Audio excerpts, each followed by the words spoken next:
Hi humans, just a few words, something like 2000 words, about the past, present, and future of two worlds. The world of freedom, democracy, liberty, about the West, and the world of slavery, of totalitarianism, etc.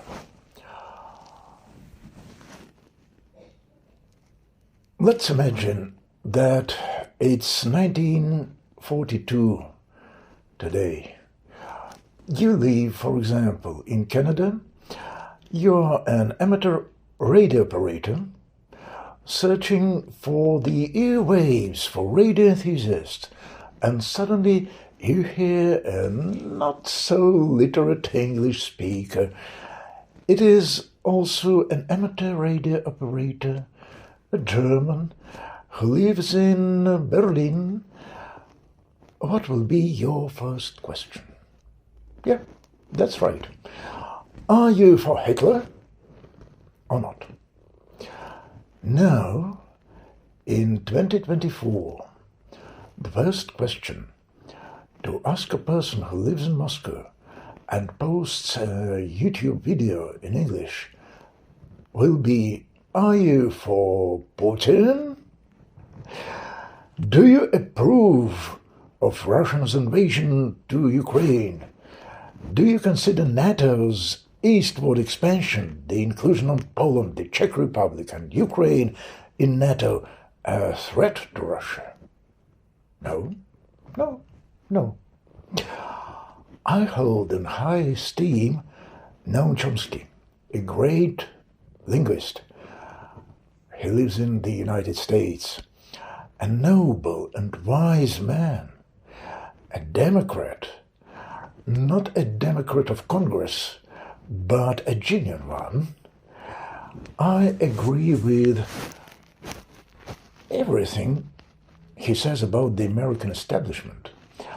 His criticism of the United States is all the more authoritative because he lives in the United States, as opposed to me. But when he says that NATO expansion in the 1990s was a threat to Russia, I strongly disagree with him. Russia was, and still is, a threat to the West. That's the problem.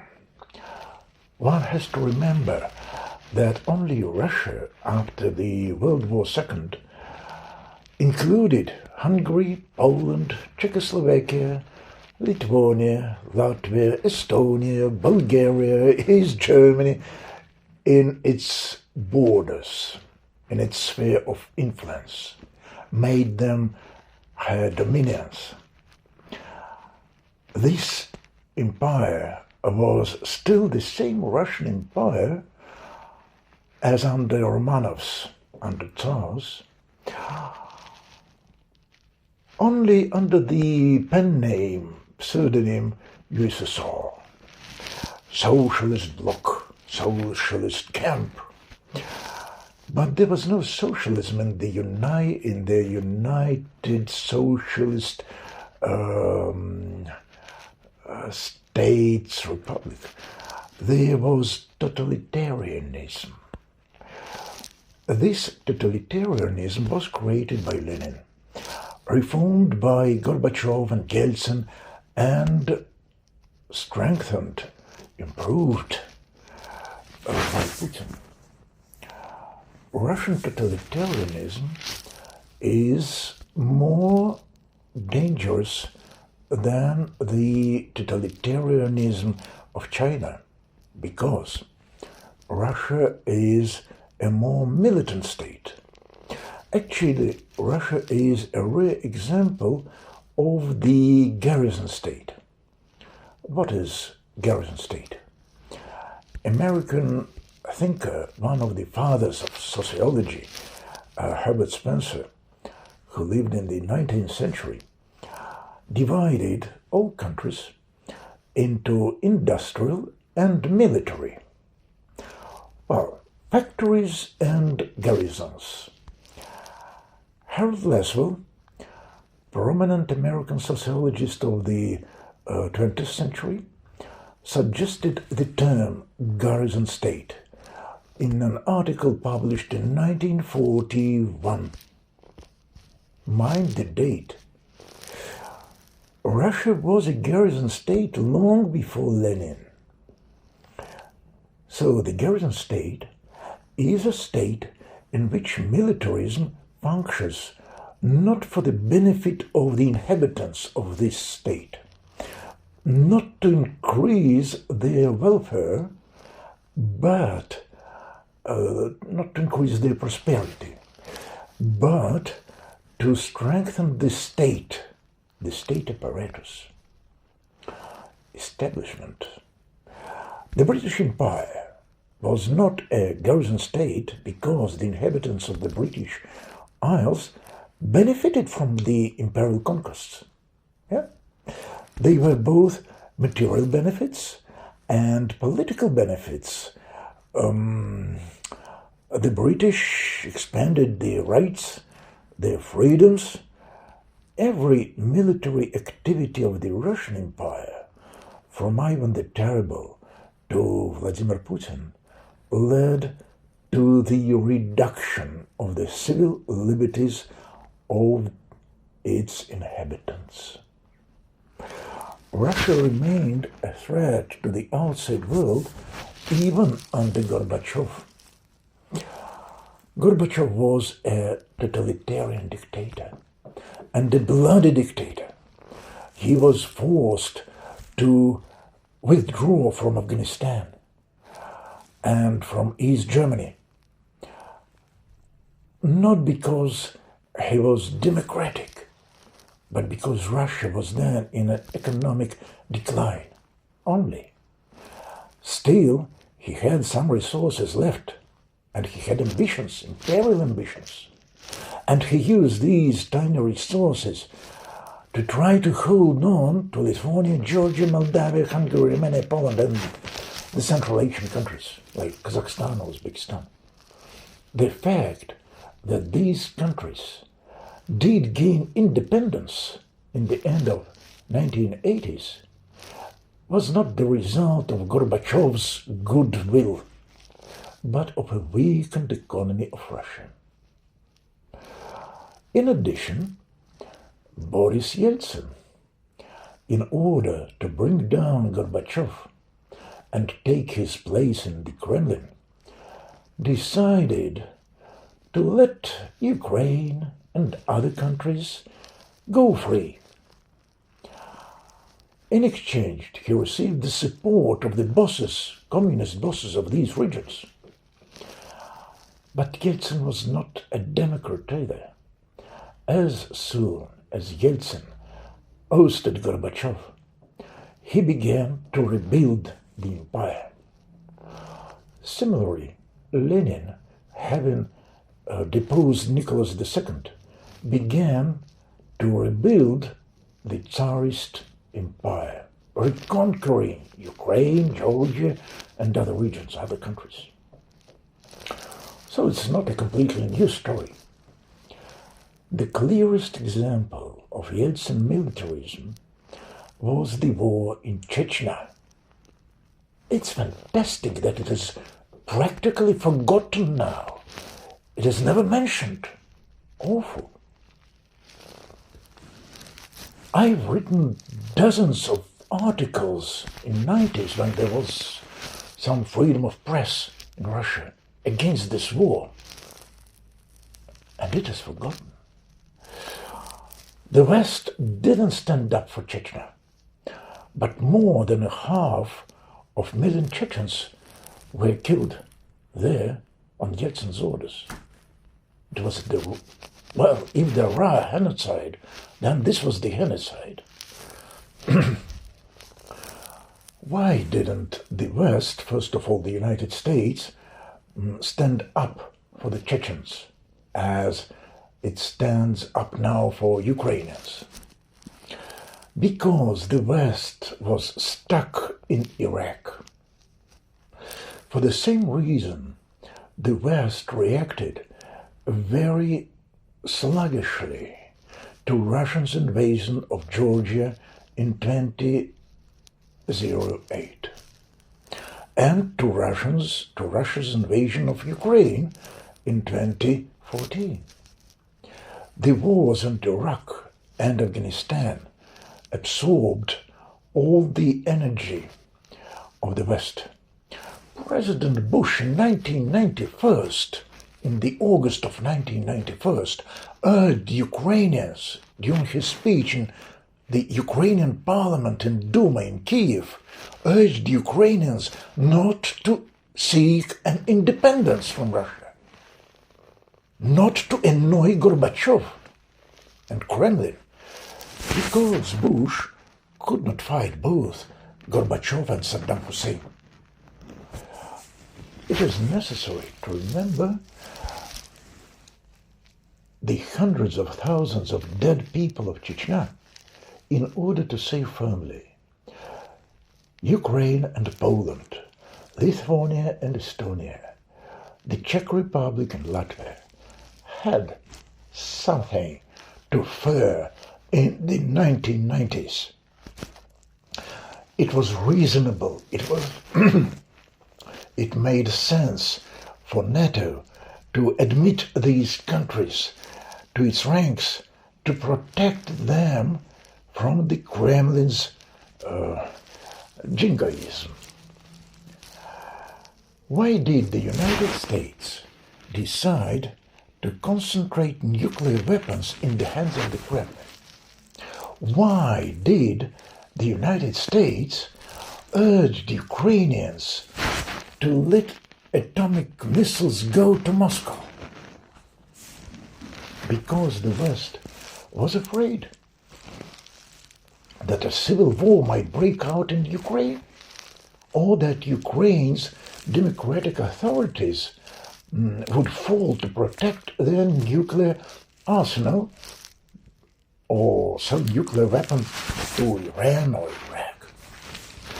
This is a very traditional psychology. A democratic country prefers, the leaders of the democratic country prefer to deal with dictators than with other democratic leaders. Dictatorships are predictable. Democracy can always turn into anarchy, turmoil.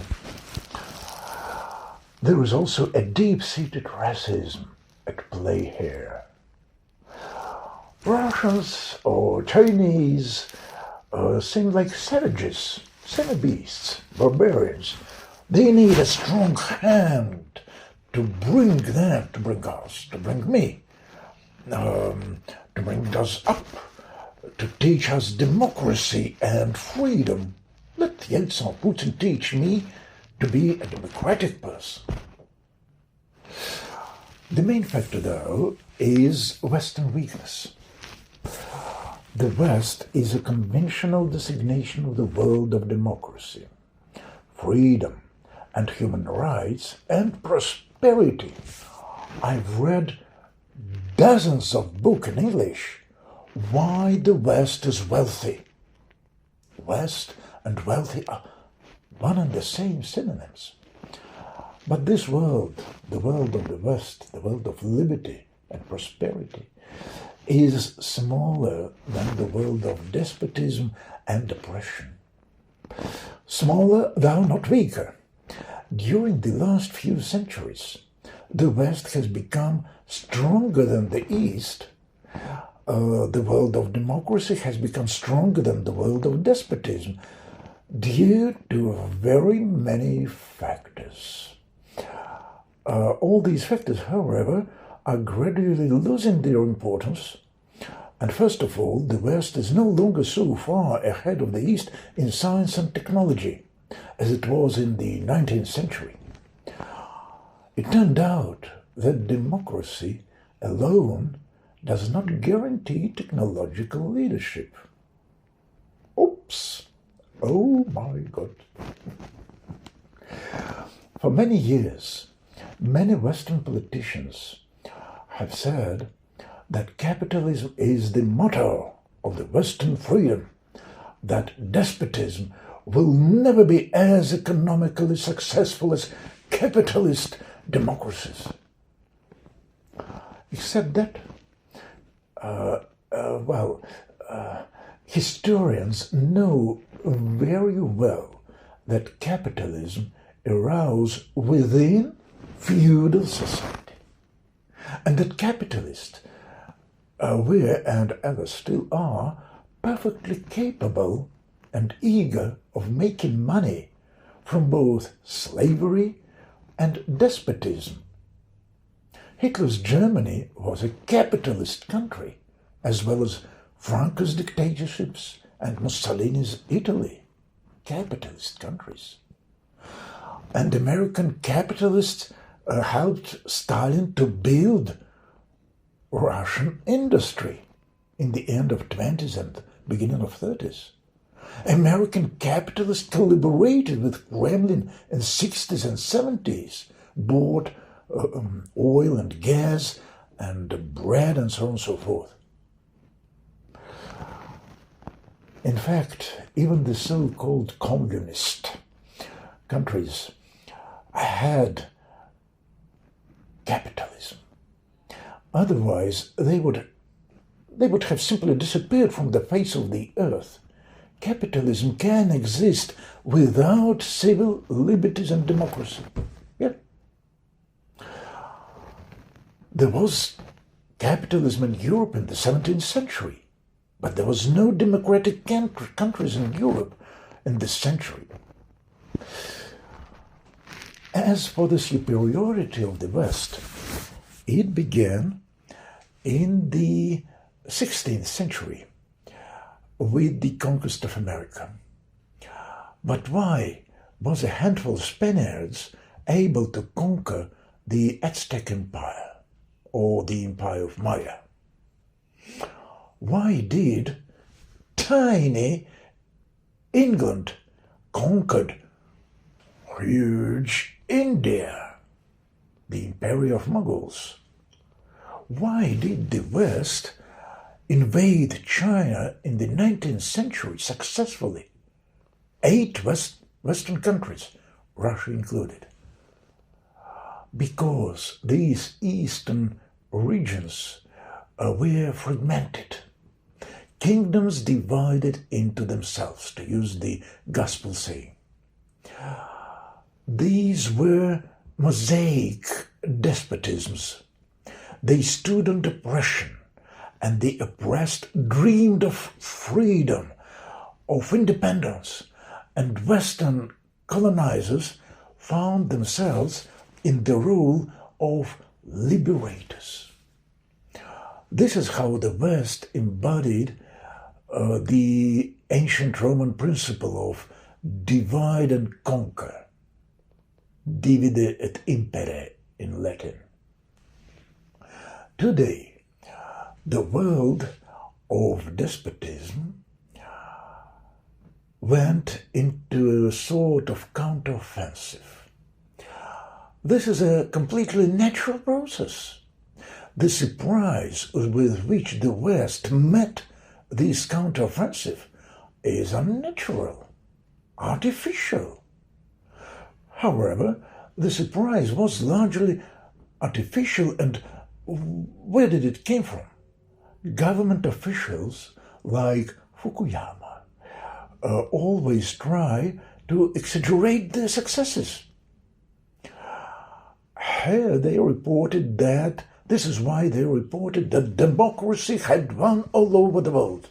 End of history. The title of the famous book of Fukuyama. End of history. No more slavery. No more wars. Praise the Lord. Hallelujah. Praise the United States and the West in general. Let's return to the war in Ukraine. There is one good news and one bad news. Good news. Russia's invasion of Ukraine is not as dangerous for the West as Western politicians make it out to be. Russia will never fight with NATO. Never. There is only one reason: NATO's nuclear weapons. However, even if you forget about nuclear weapons, Russia is immeasurably weaker than NATO in terms of economics, but first of all in terms of population. It is not guns or euros, banknotes or drones that are at war. People are at war. People die and kill. By the way, there is another portion of good news for you. Iran and China are not planning to attack the West, at least tomorrow or the day after tomorrow. Politicians who represent Russia, Iran, and China, like Germany, Italy, and Japan in 1939, are sly. The bad news: the peaceful and safe future that Western politicians promised their voters will most likely never happen. And I am not sure that this is bad. I think that this ideal is a wrong one. Why? There is only one reason why the imaginary utopia of security and fearlessness is silly and dangerous. Security is a false ideal, incompatible with human freedom. Freedom is the freedom to be both safe and dangerous. Freedom is freedom to love and freedom to hate. Freedom to create and freedom to destroy. Freedom to be human and to be inhuman. The idea that it is possible to create a society in which a person can walk the streets without fear is both unrealistic and vicious, sinful. This idea can be implemented only partially for some people. It is possible to create such an area, a sort of ghetto, for the chosen one, which will be protected by soldiers and rockets, where bandits and madmen will not penetrate.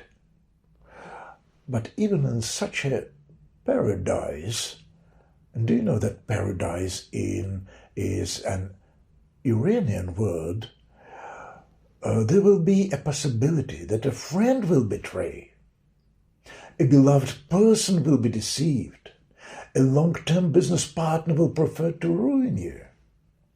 The danger will come not from the outside, but from inside. And I'm not sure that it is better. Can the East, the world of slavery, conquer the West, destroy the world of democracy? No. No. Thanks to the atomic bomb. Does this mean that nothing threatens the West? No. The West is threatened not by conquest, but by ruin, but by poverty. The West may turn into a world of misery, more precisely into the world that will be poorer than the East, the world of despotism. Even now, many Russians who fled from Russia to the West are surprised that the West doesn't live as luxuriously as it seemed to them while they've been in Russia. In recent decades, China has largely overtaken the United States in terms of economic development. And let us remember that capitalism can function under slavery and under freedom, both. Capitalism is ethically neutral mechanism, neutral system. Will the Western man love freedom if it turns out that freedom does not necessarily bring with it wealth? Huh?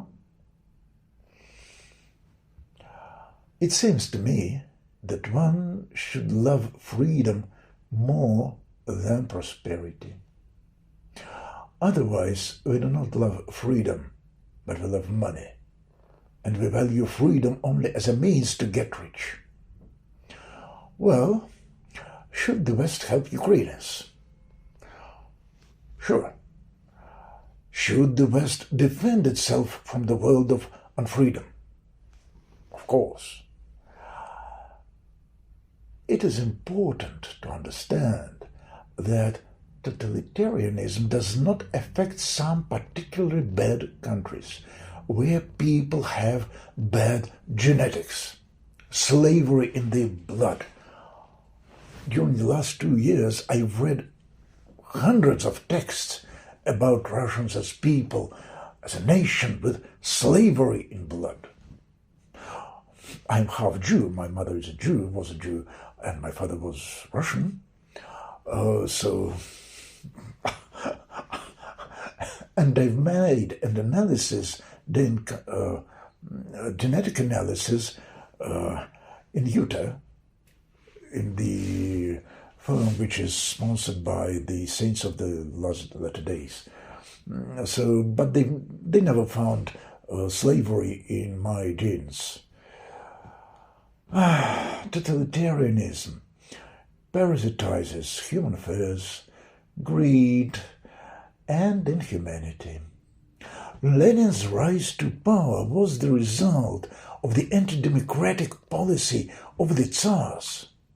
Hitler's rise to power was the result of the bourgeoisie's fear of the workers and the West's fear of the communists.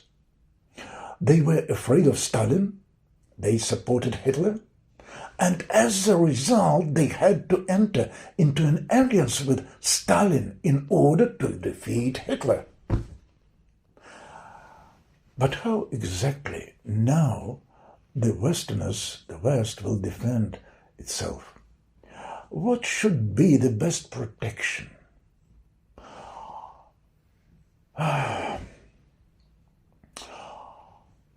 Now, the situation is as follows.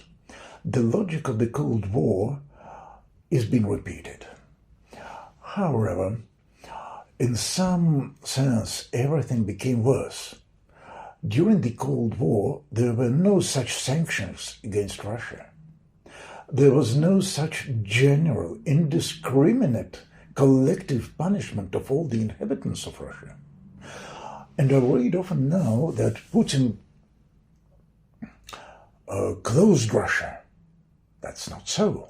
It is the West who closed Russia. Putin let me go. Putin doesn't forbid me to go.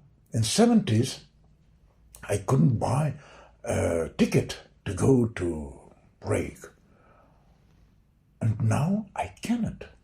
It is Prague, it is Czech Republic which prohibits to me to enter the Schengen zone. But there is something more important.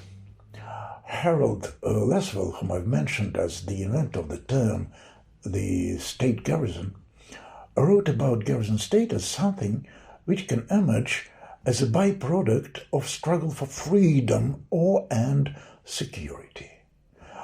He said that he wrote that the specialists on violence then will become the most powerful group of society. I will not dare to give advice to people living in the world of freedom After all, like President Kennedy, I am a Berliner, only my Berlin is not 1963 but 1943. My job is to build freedom here, within slavery, in order. Or, to be more precise, to try to be free myself. To be more human in a world of unfreedom and inhumanity. To be Uncle Tom. And I already have a cabin, or to be more precise, a cabinet. And it remains to acquire Uncle Tom's courage.